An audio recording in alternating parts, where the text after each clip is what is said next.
Good morning, everybody. Very nice to see you all here. To start with, I'll hand you over to David for our notices.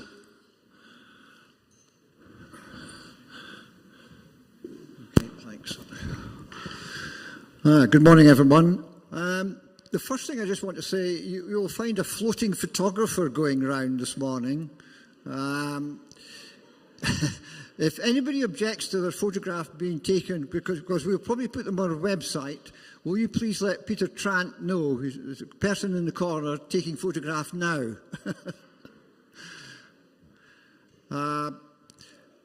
Right, the notice is the IT cafe, one that's due to be on the 25th of April, has now been cancelled. There'll be very few people turning up, but however, if you've got any IT problems, then the contacts are on our website. You can get hold of the help then. I've put in a couple of notices. One is about some of the courses and things that are available from the Third Age Trust. You'll find a link on the notice that goes out. And this year, the summer school that u3a in Scotland holds annually, except when you have a COVID outbreak.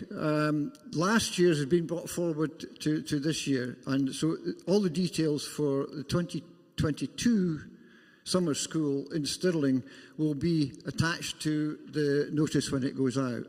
There's quite a lot of details, so I'm not going to give you the information, but the dates for it are the 16th to the 18th of August.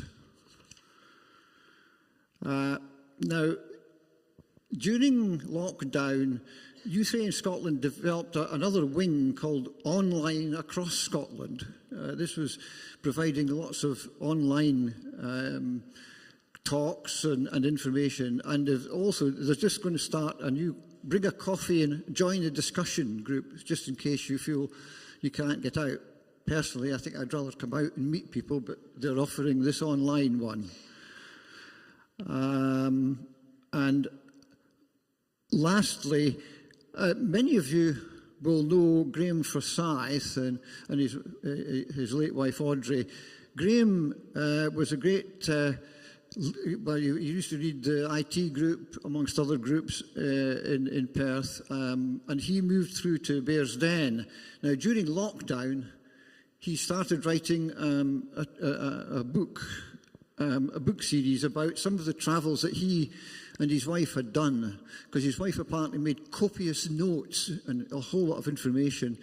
And he started off thinking, well, I want to produce this for my grandchildren. And but he's in fact actually got round to publishing. So there'll be information about that in the news going out. And I think, yes, that's all my notices just now. Thank you very much. Unless anybody's got any questions. No. Thank you, David. It's my pleasure today to introduce Alan Stewart. Born and brought up in Perthshire on the Dupplin estate, he spent 30 years or so in the police, in the CID and in the drug squad, before in those last 4 years or so in the rural crime or as a wildlife crime officer. For which he was awarded the MBE. He then went as full-time civilian wildlife crime coordinator, and since then he has taken part in television documentaries, and I'd written in my notes, some 7 books. Actually, it's some 9 books, I think. It's with great pleasure that I introduce Alan Stewart to you. Good, thanks, Robert. Good morning, folks. I've been looking forward to this talk because this is the first for 2 years since the start of this COVID outbreak. So it's good to get out and about and see a crowd of people again. This talk is really a year I spent on Dupplin Estate, which is just to the south-west of Perth, an estate of roughly 13,000 acres. So the story really starts here on East Lamberkin Farm. I spent nearly all my childhood on East Lamberkin, doing various jobs in the farm, and especially walking around the estate and taking an interest in the wildlife and the habitat, because wildlife only exists where there's good habitat. This is an old photograph that I think was in the Courier or the PA that shows me at work when I was a young chap with a slightly different coloured hair to what I've got now on the trailer there, helping to build stacks.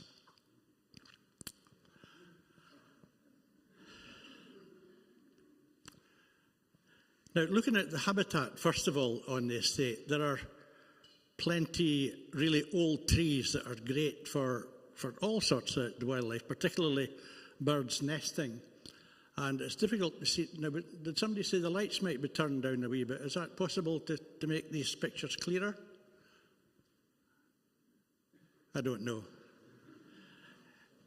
Anyway, the tree in the centre there, it's hard to see in this light, but there's a nice hole in that tree that there was always a pair of owls nested in. And when we were young, we used to go near the tree very carefully, because I remembered the story of Eric Hoskins, a famous naturalist, who was attacked by a nesting owl. The female came out of the hole and attacked him, and he lost an eye. So we were aware of that, and we always kept very quiet when we were near this tree. Plenty ruined trees as well, really old trees that are great for woodpeckers pecking in and getting food. Same for tree creepers. Great for that type of bird. I'm always having to, usually I've got a screen in front of me that says me turning, but I need to turn and see what the next picture is. And this is a panorama of part of the estate, just a very small part of the estate, looking down towards the May Burn and the River Erne. The River Erne's out of sight just over the dip behind that line of trees, but a fantastic estate. It's a shooting estate, and on many shooting estates you get very, very few birds of prey. But as you'll see later on, that there's plenty of birds of prey on Dupplin estate. Hedges and old trees, rough ground, again, terrific for wildlife. When I started at first working on East Lamberkin Farm, there were loads of lapwings. And we used to, when we were working the tractor, we used to stop and move the nests and then move forward with the tractor and then put the eggs back where the nest had been. But now, I mean, there's very, very few lapwings. On my year on Dupplin, I only saw 2 on the whole estate. And you would expect in many fields away back in the 60s when I was there, 50s and 60s, that there would be 2 or 3 dozen in most fields. Again, the hedges, the estate has gone in for planting hawthorn hedges, and there's miles and miles of these hedges. That's great. I see now that saves me turning round, that's fine. Miles and miles of hawthorn hedges, and they've just recently got a grant to put in more.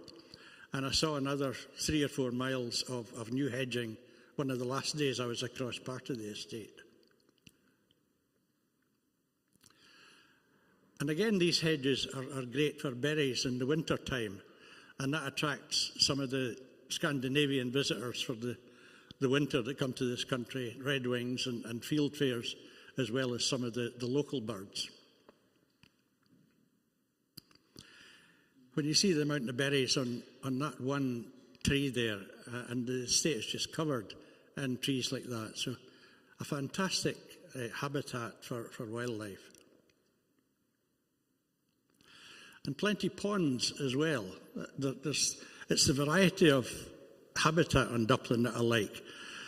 I hate seeing farms that are just manicured and no weeds, nothing growing that birds or animals can eat, apart from, I suppose, barley and grass, but no insects. And you see sprayers out regularly spraying the fields and killing all the insects, of course. So it's highly surprising that from the days I was on the estate and there were loads of grey partridges, you hardly ever see a grey partridge now. Again, plenty wetlands and ponds. Just a great variety of ponds. This one here, I disturbed 7 herons on it one day when I walked past. 7 herons flew off it. I looked closely at the pond to see what they'd been eating, but I have no idea yet what they were eating. I thought there might have been young frogs or even fish. I mean, there will be 1 or 2 fish in it, but not a great lot. So I'm still puzzled as to what the herons had been feeding on.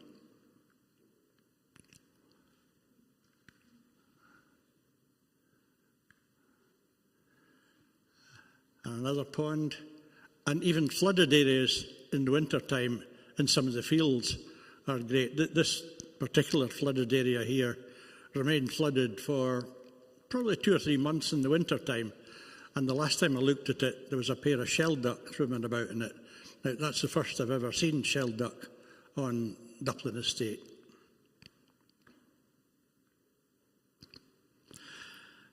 Two lochs on the estate. This is Dupplin Loch, and a great variety of wildlife on this one, particularly in the winter time. Mute swans. There's often 30 or 40 swans, plenty mallard duck, tufted duck, golden eye, and I don't know if you're able to see in this photograph in the tree away in the distance behind it, there's 3 cormorants sitting on the tree. So they're quite regular visitors there too. Plenty fish in the loch. So a good feed for cormorants. And it's not deep either.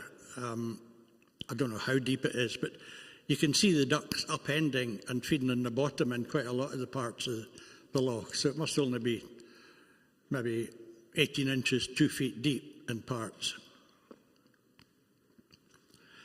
And 3/4 of the loch is surrounded by reeds like that, the same as down at the reed beds at Errol, and great for nesting birds and for shelter there as well.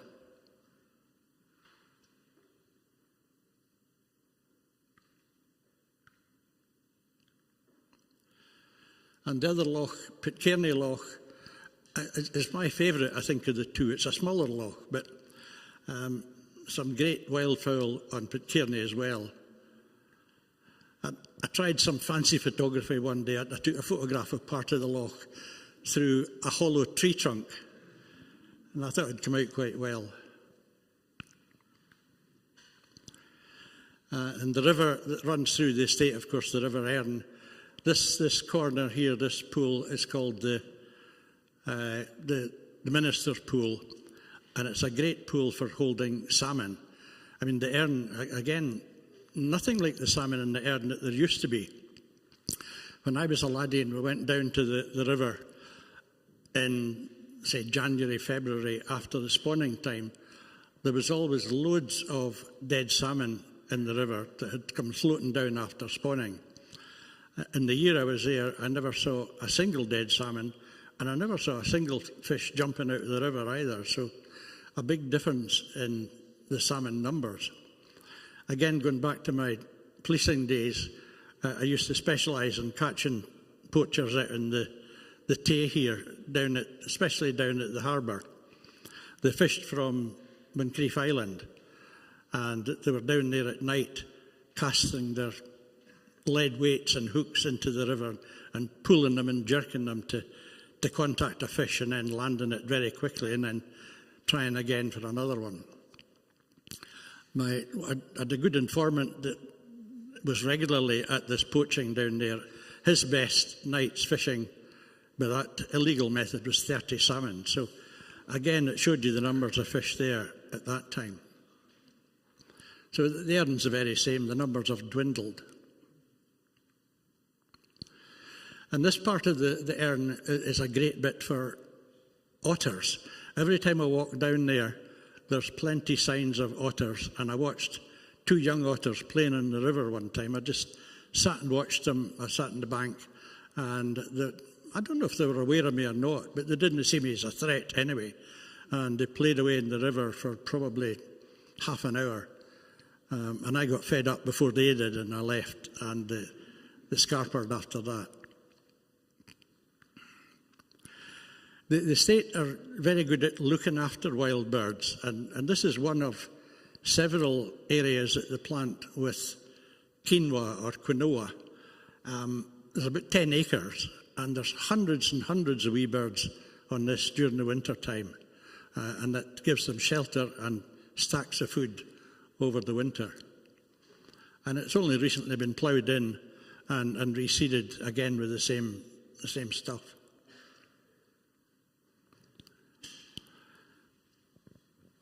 I'm looking now to see what that one is. It's a wee bit harder to see, but it's a beetle bank up the middle of a field that runs off the River Erne near Ferteviot. And on one side, on the left-hand side, as you look at it, there's tatties, and on the right-hand side, there's a wild bird crop with a whole range of different plants that wild birds feed on in the winter time.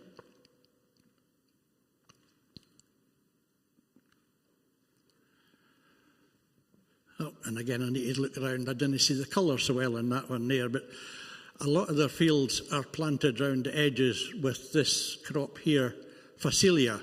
It's a purple flower, and it's great for attracting insects. The day that I was there was loads and loads of butterflies on it. And again, it's feeding for insects and for birds. Getting on to some of the animals and birds now on the estate. I must have taken about 300 photographs of brown hares on the estate.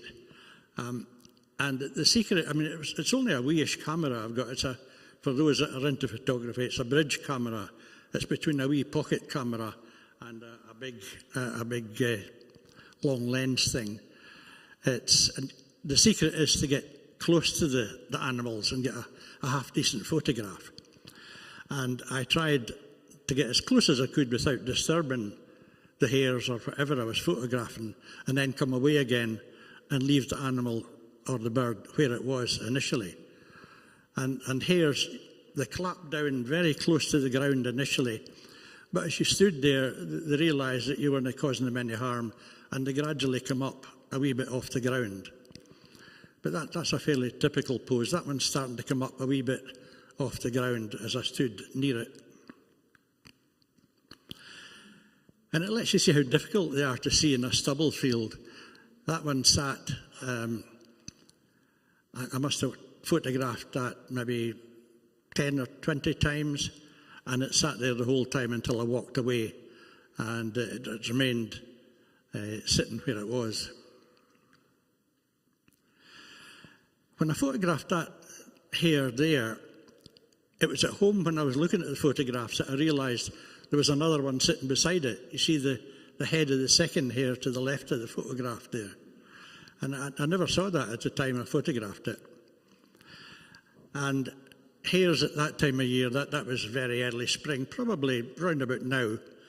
And very often they were in pairs like that, sitting together. And that must have been one of the most relaxed hares that I've ever come across. That one was clapped down initially like the rest of them, and then gradually it came up and it sat at full height like that and eventually fell asleep. And I just backtracked after taking quite a lot of photographs and left it in peace there. But it just lets you see if you walk up to them quietly and walk away quietly, they just sit and look at you and realise that you're not going to cause them any harm. That one, I think, had leverets nearby. I had my wee dog with me that day, and that hare was very keen to see what the dog was doing. I mean, the dog never left my heel, but the hare obviously realised that dogs probably mean danger, and it sat up like that, balancing, watching me.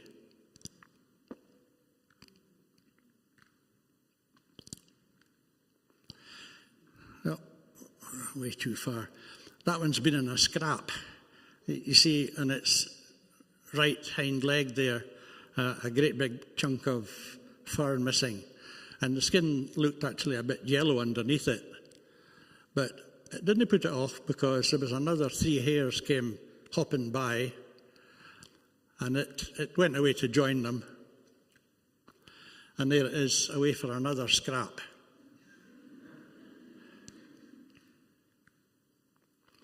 That one came to a sticky end that had been caught by a fox. Foxes often take the heads off animals and birds at the kill. So the head's missing. There's been a crow picking at the back end after the hare was dead. And it's not obvious in the photograph, but I could see saliva around the rib area. And when I picked the hare up, you could feel all the ribs were broken where the fox had crushed it. But why it killed it and just left it, I don't know. It was in the springtime. I'm sure there would be cubs to feed somewhere, and yet it never took it away, which was a bit odd.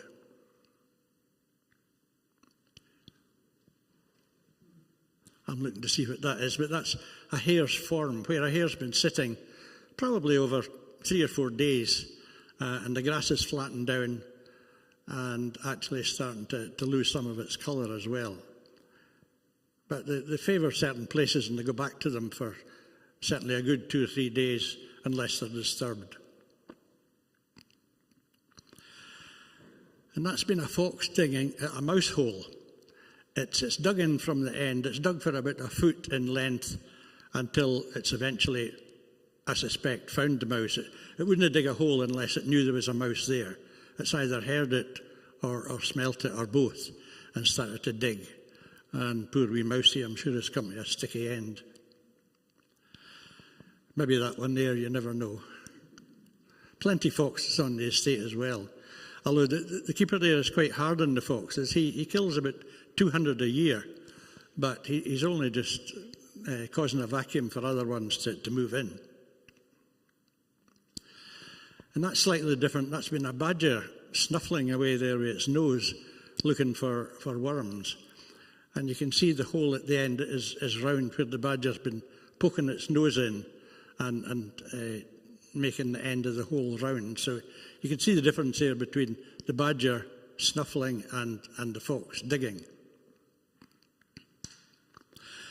And a badger's paw marks, the great big paw mark with the claws is the front paw, and you can maybe see that it's superimposed by the back paw, which is much smaller, going on top of the big paw as it moves on.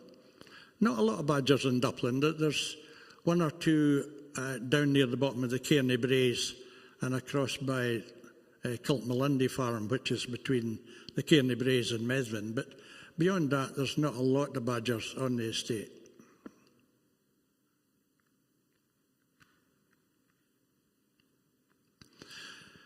And tracks now, that's a fox tracks. A fox walks, I should say, in a fairly straight line with the back foot going into the print left by the front foot. So it looks like it's only got 2 legs, I suppose, rather than 4. And a fox mark there, and you can see the claw marks that shows it's a canine rather than a feline beastie, because cats retract their claws. So that's a fox mark as opposed to a cat mark, and no visible claw marks in the cat mark. So even although I was walking about and not seeing some of the animals, I could see by the spoor left, the prints or whatever, that an animal had been there. And that's otter marks on the side of a burn, just a ditch, in fact. Not very clear because the mud was a bit wet, but enough to let me see that an otter was using that ditch.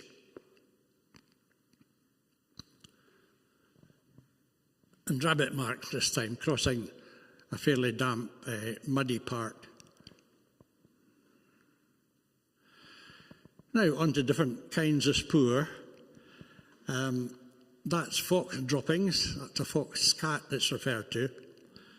And fairly typical, if you examine it closely, you can see the fur and the bones or whatever it's been eating. And that one is a pine marten. And it's great to see all these things as you're walking about. A pine marten, not a lot of pine martens about, and that one's only about a mile from my house maybe. And that's a pine marten as well. In the autumn, it's been feeding on berries. And that was in my garden. And I wasn't too pleased that it had been there because I keep hens and ducks, but they go in at night, and the pine marten is mostly nocturnal, so they should be quite safe. But it lets you see the difference in the diet, a completely red poo this time. And a badger makes a latrine, and it uses it for a few days and then covers it up again. And that's an otter spraint it's referred to. And that one there, that was the first one I had found on the estate, and it was down the side of that part of the river that I showed you earlier. And you can identify the otter spraint sometimes by the smell. And I got down in my hunkers and I was smelling it. And if there was anybody passing on the nearby road, they must have wondered what the hell this guy was doing, down on his knees, smelling at the ground. But it's got a very sweet smell. And again, a badger spraint, and you can see how the ground round about there is all coloured. In fact, the grass is burnt away. That's probably been used over a series of days or maybe weeks. And a hedgehog this time. So a great variety of mammals on the estate. And a rabbit. Now, on rabbits, there are relatively few rabbits now anywhere in that area. Dupplin estate, or right as far as Blackford, where there used to be thousands and thousands of rabbits. I used to catch rabbits on the estate, and my best single catch for a day was 400 rabbits. And I doubt now if there were 400 rabbits on the whole estate. And nothing to do with my catching of the rabbits. It was viral hemorrhagic disease that killed them off. It superseded myxomatosis and killed off 90-odd% of the rabbits. I had hay fever during the week. It's still no just absolutely clear in my eyes, and my face swelled up, and I looked a wee bit like a mixie rabbit myself. I'm glad it's away, but I would have given you a fright coming in with a swelled face today. Now, anybody finding that mark in a field probably wouldn't pay much attention. Has anybody here any idea what that might be? It's a rabbit burrow with young rabbits in it. It's just a wee short burrow, probably 2.5, 3 feet long. And that's the burrow there. And the female rabbit, when the young are very small, covers it over so that no predators can get in. And then after a while, maybe after a week or so, she doesn't cover it fully. She lets more air in. So that's it, half covered. I went back 3 or 4 days later, and that was it, half covered. And then I went back 3 weeks later, and that's it, fully opened, and you can see how smooth the earth is with the rabbit's belly pressing to the ground as it goes into the burrow. And the young rabbits would be just about ready to leave at that time. They hadn't left the burrow because the barley round about would have been nibbled round near the hole, so they were still in the hole, and just at the stage they would be leaving. Now that's another burrow there where the rabbit wasn't so lucky. A badger this time had dug down right on top of the nest. Now the nest is usually dry grass, and it's lined with the rabbit's fur that it pulls out of its belly. So there's no fur there, only dry grass. So I reckon that the badger must have smelt the rabbit in the burrow and dug right down on top of the rabbit and scoffed the rabbit. Had the rabbit not been there and young ones, it would have done the same thing with the young ones. But the fact there was no fur indicates that the doe was just about ready to have young before it was caught by the badger. So you can read a lot into these things if you've been about the countryside for a wee while and can interpret them. A couple of rabbits just enjoying the sun in the winter time. 2 of the remaining rabbits on the estate. That's across near Forteviot. On the south side of the Erne seems to have been less badly affected by viral hemorrhagic disease, but the the north side, there's very few left. And a run made by badgers and deer, that's across near Tibermore.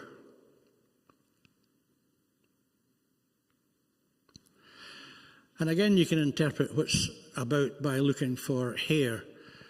Animals going under or over a fence sometimes get caught a wee bit on the barbed wire, and that's a roe deer that's gone there and gone under the fence and had a wee bit hare caught. I was really looking for badger hare to see if I could find where a badger set might be in that wood, but there was no badger hare. But the interesting thing about badger hare is if you take one piece of badger hare and roll it between your finger and thumb, you can feel that it's not round, it's oval in shape, and you can feel it as you rub it between your finger and thumb, the fact that it's oval rather than round. And deer on the estate, there's quite a lot of red deer, although there's been a fair cull of the red deer. The numbers were getting quite big. And I saw red deer marks in just about as far as Brock's Den in the autumn. And the smaller roe deer mark. Deer, before they sit down for the night, they make a sort of... You'll have seen dogs before they sit down going round and round in a circle scraping. Well, deer do the same just to make where they're sitting just a wee bit more comfortable. So you could tell that there's been a couple of roe deer sitting there overnight. Just like these two there. I managed to sneak up in these two and photograph them and leave again, and they were still dreaming about what food they had eaten during the night or whatever deer might dream about. This young roebuck was getting chased by a much bigger buck. It was the month of, it would be late June, early July. They start to rut in July. And the older buck was seeing this young one off out of its territory. And just as it came up to me, the older buck saw me. The young one ran on, just past me, and the older one jumped the fence into the next door field. But you can see he's a real big, strong chap. And the young one would have no chance against him. This one could have come to a sticky end had I not come along. It had been trying to get through between a gate and a strading post. And it was squealing like anything, of course, at my approach, because it probably thought it was going to get killed. But I just grabbed it by both hind legs and pulled slowly, and out it came. And I let the legs go, and it ran away for about 100 yards and turned round and looked at me for a minute as if to say, "Thanks very much for that," and away it went. Let's just see the number of deer. I was walking along by the top of the wood that's on the right of the picture, and there was 12 roe deer ran out the bottom. They'd probably been near the top as I came along and ran down through the wood and then run out the bottom and across the field. That's red deer stags this time. Again, it shows you the amount of red deer. You normally associate red deer with hills, but there are plenty in Dupplin, and there was certainly an awful lot more during the year that I was on the estate. I mean, that amount of deer in a field would fairly get through a farmer's crop. That's a mixture of red and roe deer there. And that was a roe doe that had just not long before given birth to a calf, a fawn. And even in the autumn, the does still look after their young and try and keep them safe until the next spring when they're left to fend for themselves. Loads of squirrels, plenty of red squirrels on the estate. There's a cull right across Perthshire of grey squirrels to try and save the red squirrels, and certainly plenty red ones on Dupplin. And they're great wee characters, and they're quite photogenic as well.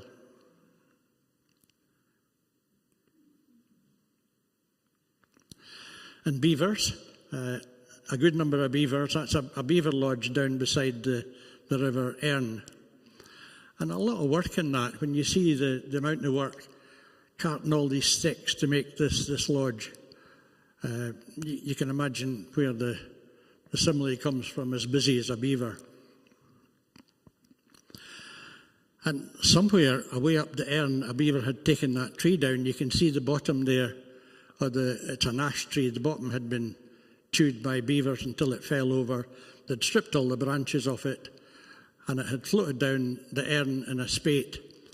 And the river obviously was very high because it left this tree trunk abandoned on top of the riverbank. So it could have come from Dupplin, it could have come from as far up as Comrie, just anywhere at all. And this was on Methven Moss. This was the start of a beaver dam on a ditch.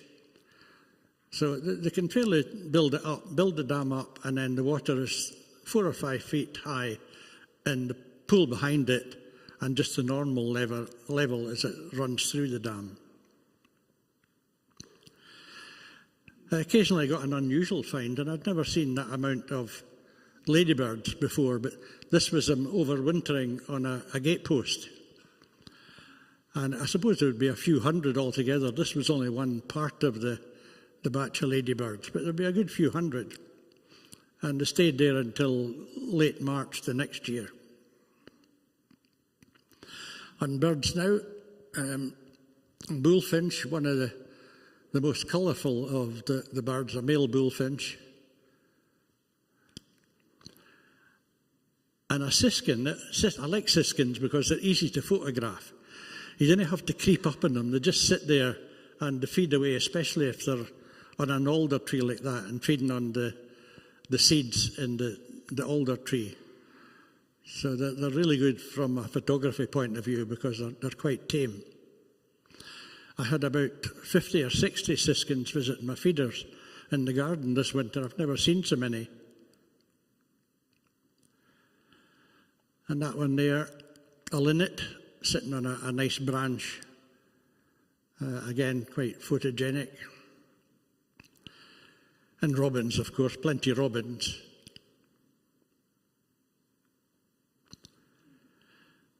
And this time, my mind's gone blank. Who can help me out with that? Just while I'm thinking about the name, who knows that one? Sorry?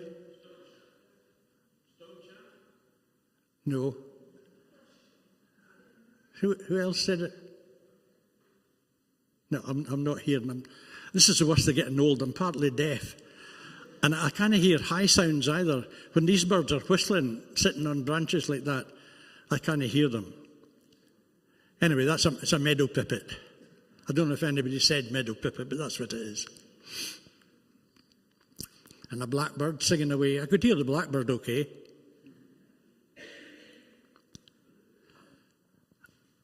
And that one was singing its heart out, a yellowhammer. And even although I was only about 5 or 6 yards away, I could just barely hear it because it's got a very high-pitched song. You maybe remember that one singing a little bit of bread and no cheese, the song goes. And a young woodpecker that had just fairly recently hatched out of a nest hole in a tree just opposite there. And wood pigeons having a snooze in the top of a tree. Plenty of buzzards on the estate. That one sat looking down at me from fairly high up a tree, as did that one.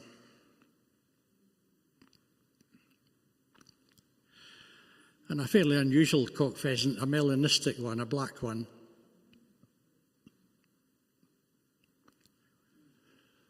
A great tit. It was chattering at me because I was obviously quite close to its nest, and it didn't like me being there, and it chattered and chattered until I went further on.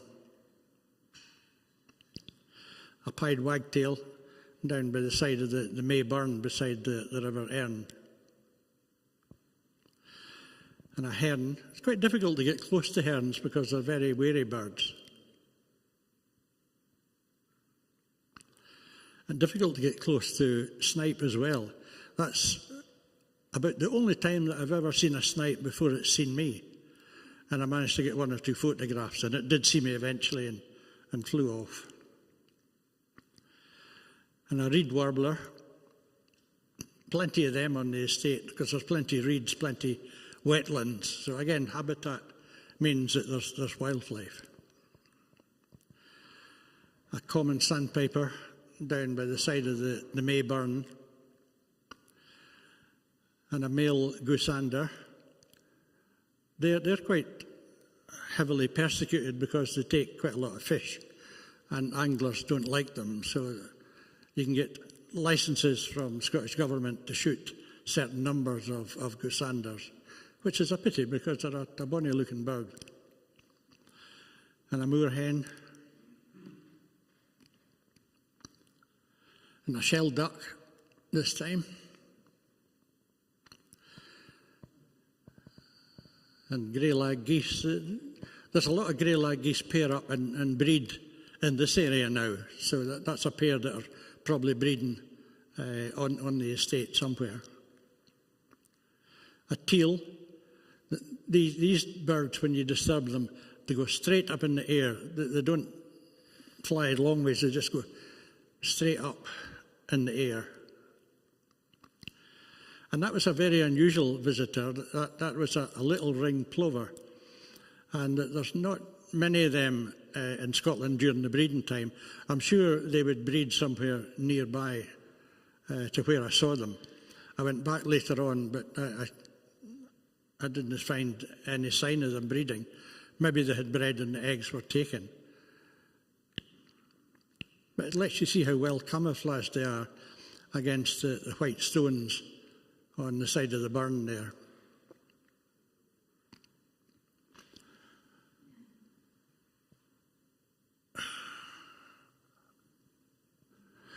To be honest, I'm not sure. Oh, I see that one now. Yeah, that's Pitcairn Loch with quite a lot of the mute swans and hooper swans on it. The hooper swans are the ones with the straight necks and black and yellow beaks. These ones there. And they come from Iceland in the winter time and go back, just about now, back to Iceland to breed. And of course, loads of birds breed on the estate. That's a tufted ducks, quite a lot of these breed in the lochs. And that's a distant shot right enough, but that's a golden eye. And pinkfoot geese coming in to land and feed on the estate. It's great to see them coming down to land in the field. They just drop out of the sky eventually and all land in a heap, usually facing into the wind. Winter visitors, that's a redwing, feeding on berries again. And a fieldfare, again a bird that feeds on berries in the winter. Summer visitors now, sand martins by the side of the May burn. They had just arrived and were starting to dig out their nesting burrows. And young swallows perched on a fence waiting on the parents coming to feed them. And a house martin gathering mud for nest building.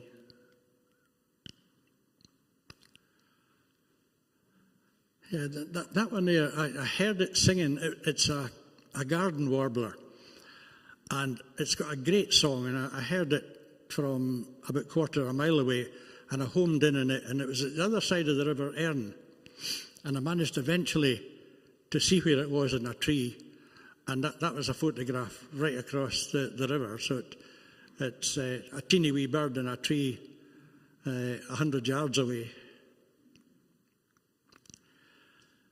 A sedge warbler this time. A lot of these birds look similar, but their songs are completely different.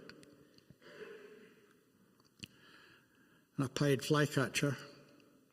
Had some of these nesting in my garden, but none last year. Hopefully they'll arrive this year to nest. And a white throat, again, they nest in my garden as well, which is nice.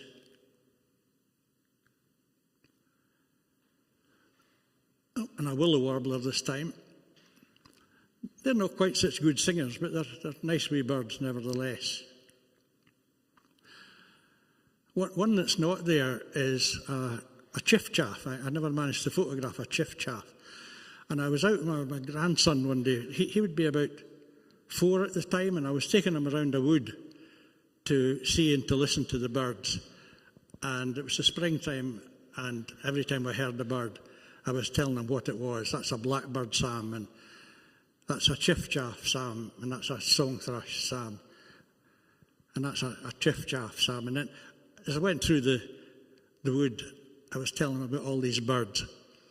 And then when we came to another bird, I said, "Now, what bird is that, Sam?" "Oh," he says, "it's another bloody chiffchaff."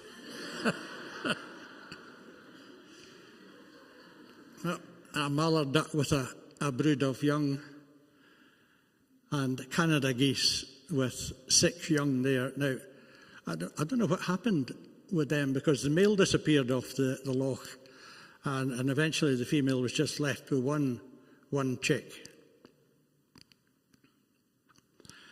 And a female goosander with a small flounder in its mouth, in its beak. And that was the same one that had a brood of ducklings there as well. And they're well camouflaged, even in the water there, with the ripples of the water, the colours of these birds.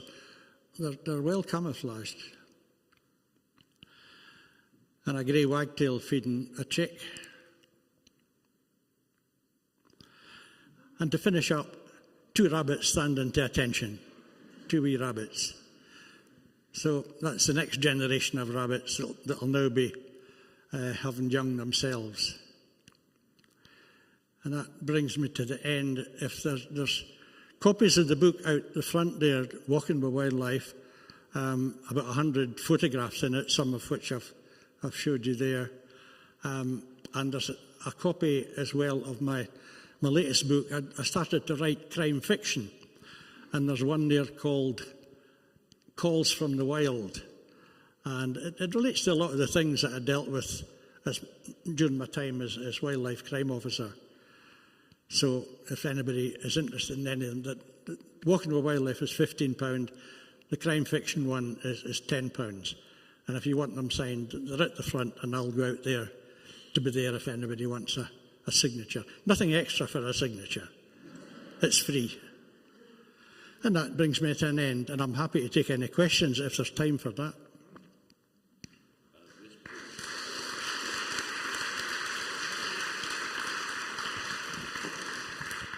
Right. You've got 2. Oh, right, I've got 2.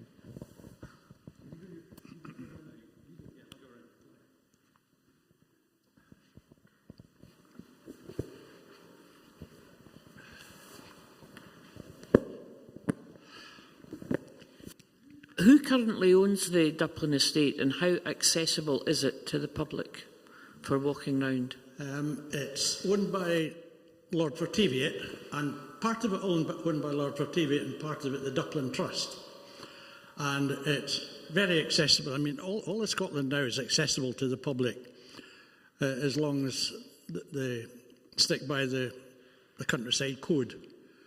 If you walk in Dupplin up by the lochs, it used to be that the previous Lord Forteviot hated anybody going up by the lochs, but now the present family don't mind as long as folk don't leave litter and shut gates behind them. So I would say pretty accessible as estates go. But again, all of Scotland is accessible to the public.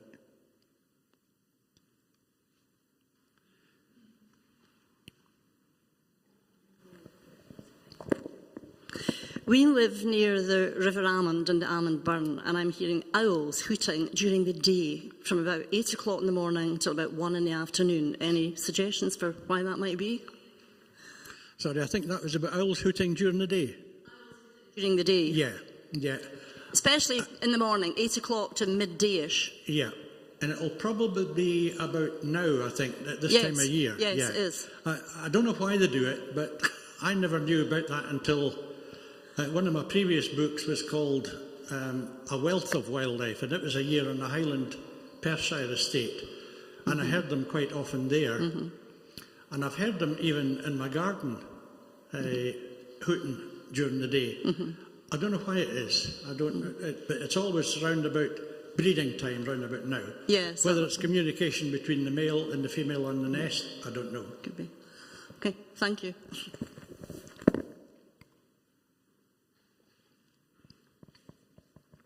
Alan, I'm much puzzled by beavers, not the fact that they take things and manufacture them into these dams, but quite often you see substantial trees felled by the side of really big, fast-flowing rivers, and I wonder why they do that. Sorry, I'm not getting that somehow. Sorry. Is that a bit louder? I'll come closer. My deaf ears. Sorry. I was saying that I'm puzzled by the action of beavers when you find that next to really big, fast-flowing rivers, they've felled substantial trees, and I wonder what the purpose of that is, because in locations where they couldn't conceivably be building a dam. That's the beavers and trees. Yeah, I think I got... Oh. I think I got the gist of your question. Is it about damage and trees, beavers and damage? Yeah, they do take big trees as well. I've seen beavers taking a tree down with a girth like that. And they always fell them towards the water, and then they feed on the top branches. They strip the bark off the branches, and that's what they eat. And I think there are problems with beavers in some area where they dig into river banks and they cause flooding, where they dig into a bund, which is preventing water coming from the river into the field. And if they dig a hole into that, then the water gets in and the field can eventually be flooded. So there's problems there, and they can be shot or relocated. I think the preference now is to relocate them. But as far as taking trees down, they normally don't go far from the river. Normally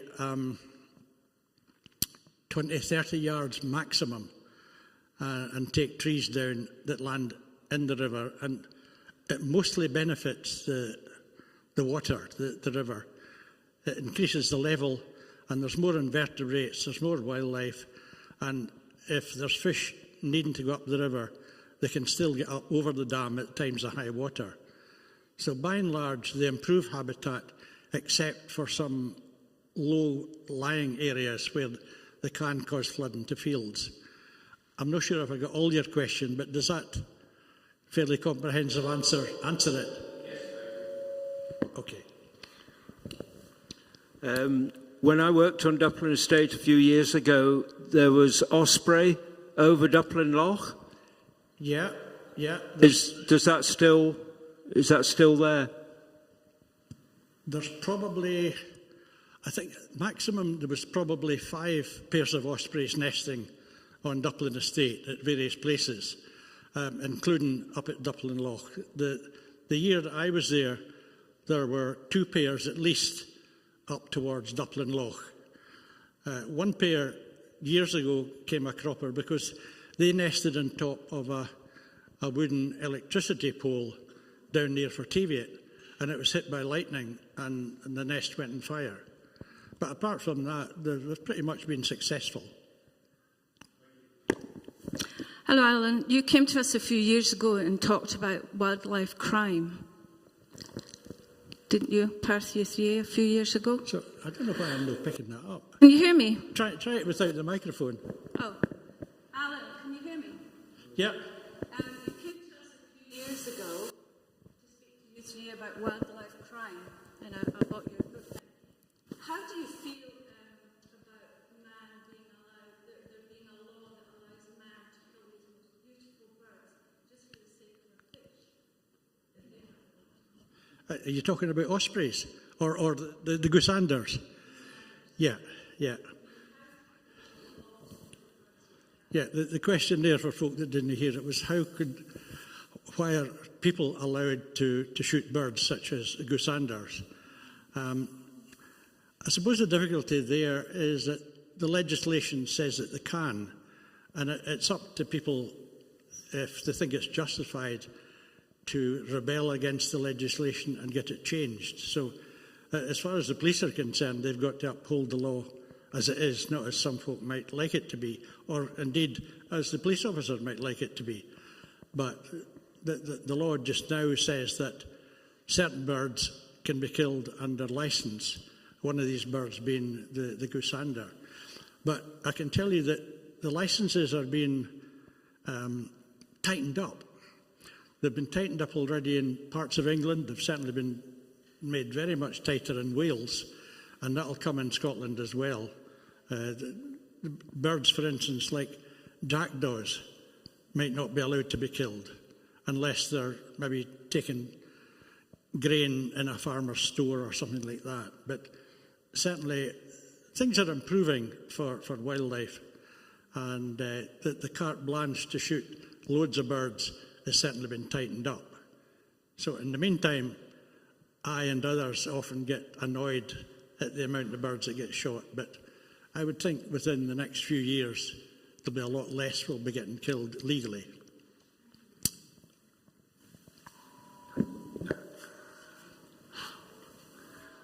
Are there any more? I think that's it. Alan, thank you very much for that. It was an absolutely super talk. Before I hand over to John Andrews to give a vote of thanks, I'll just mention one thing, that I was amazed how many animals, after they do their business, leave their pens behind.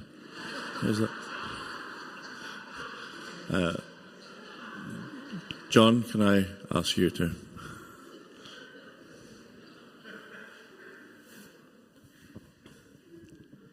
Alan, I'll come and stand here in the hope that you can hear me this time. We have an interesting system. The committee says to itself, there's a bloke coming to talk about walking. Who do we know who walks? Right. Dupplin Estate. Who's taken any of our walking groups onto the Dupplin Estate? We've got the man. So I was a sitting duck. Can I just add to your comments about the Dupplin Estate, because it's a really friendly setup. There are estates where you don't feel welcome. We always feel welcome on the Dupplin Estate. If you go to the office to ask or talk about anything, they're helpful. I found your talk hitting me in two different ways, fascinating, but also extremely humbling. I don't think I walk around with my eyes shut all the time, but goodness me, I must have been blindfolded for quite a lot of the times I've been around on the Dupplin Estate. I see the obvious things, the fantastic views across Cairney Braes to the Ochils. I've been entertained by the incredible racket of the Hooper Swans on Pitcairney Loch in winter. They don't half make a noise, don't they? But all these little traces that tell you things of which I'm in complete ignorance, I'm also in awe. Thank you so very much for opening our eyes to the world of the Dupplin Estate.